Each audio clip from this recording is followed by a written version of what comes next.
ایک حکایت میں آپ کو پڑھ کے سناتا ہوں۔ روایت میں ہے کہ نبیوں کے سردار شفیع روز شمار صلی اللہ تعالیٰ علیہ وآلہ وسلم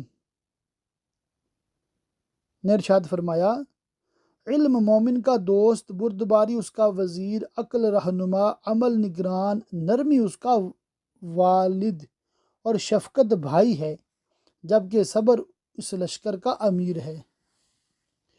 نرمی کیا ہے اور سختی کیا ہے؟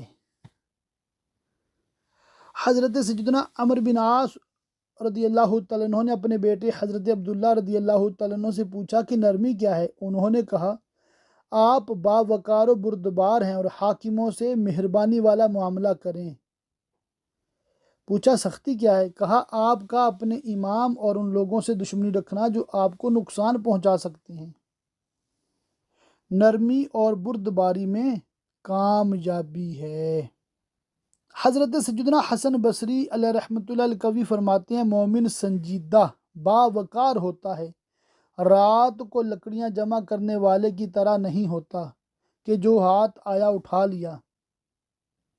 یہ تھی اہل علم کی زبان سے نرمی کی فضیلت، کیونکہ نرمی واقعی قابل تعریف ہے اور اکثر امور و احوال میں مفید بھی ہے، جبکہ سختی کی نوبت کبھی کبھی بلکہ شاذ و نادر ہی پیش آتی ہے۔ کامل شخص وہ ہے جو نرمی اور سختی کے مواقع کے درمیان فرق کرنے اور ہر کام کو اس کا حق دینے کی صلاحیت رکھتا ہو۔ اگر وہ کامل نہ ہو، یعنی اس کی بصیرت کم ہو یا کسی واقعہ کا فیصلہ کرنا اس کے لیے مشکل ہو جائے، تو اس صورت میں اسے نرمی کی طرف مائل ہونا چاہیے، کیونکہ اکثر اوقات کامیابی نرمی و آسانی میں ہوتی ہے۔ میں شعر پڑھنے ہی لگا تھا، وہ لکھا ہوا نظر آ گیا ہے۔ امیر اہل سنت دامت برکاتہم العالیہ فرماتے ہیں، انہوں نے پڑھ کے سنایا ہے، غالباً شعر کسی اور کا ہے فلاح و کامرانی نرمیوں آسانی میں، ہر بنا کام بگڑ جاتا ہے نادانی میں۔ تو بس اس شعر کا آپ نے وظیفہ کرنا ہے اور تمام ہی سننے والوں کو 12 بار، اول آخر ایک بار صلی اللہ علیہ وآلہ وسلم پڑھنا ہے، اور 12 بار آپ لوگوں نے یہ شعر پڑھنا ہے۔ جن سے ممکن ہو آڈیو میں ریکارڈ کر کے مجھے بھیجیے گا ضرور۔ کیا بھیجنا ہے؟ یہ شعر ریکارڈ کرنا ہے 12 بار، یعنی کہ بالکل دل پہ دماغ پہ نقش ہو جائے۔ یہ شعر بہت زبردست ہے، اور ایک ولی کامل نے بھی اس کو پڑھا ہے، تو یقیناً اس میں انشاءاللہ تعالی برکت ہی برکت ہوگی۔ ہے فلاح و کامرانی نرمیوں آسانی میں، ہر بنا کام بگڑ جاتا ہے نادانی میں۔ اللہ تعالی ہم سب کو نیک بنائے، متقی بنائے، پرہیزگار بنائے، گناہوں سے بچنے والا بنائے۔ آمین بجاہ النبی الامین وصلی اللہ تعالی علیہ وآلہ وسلم۔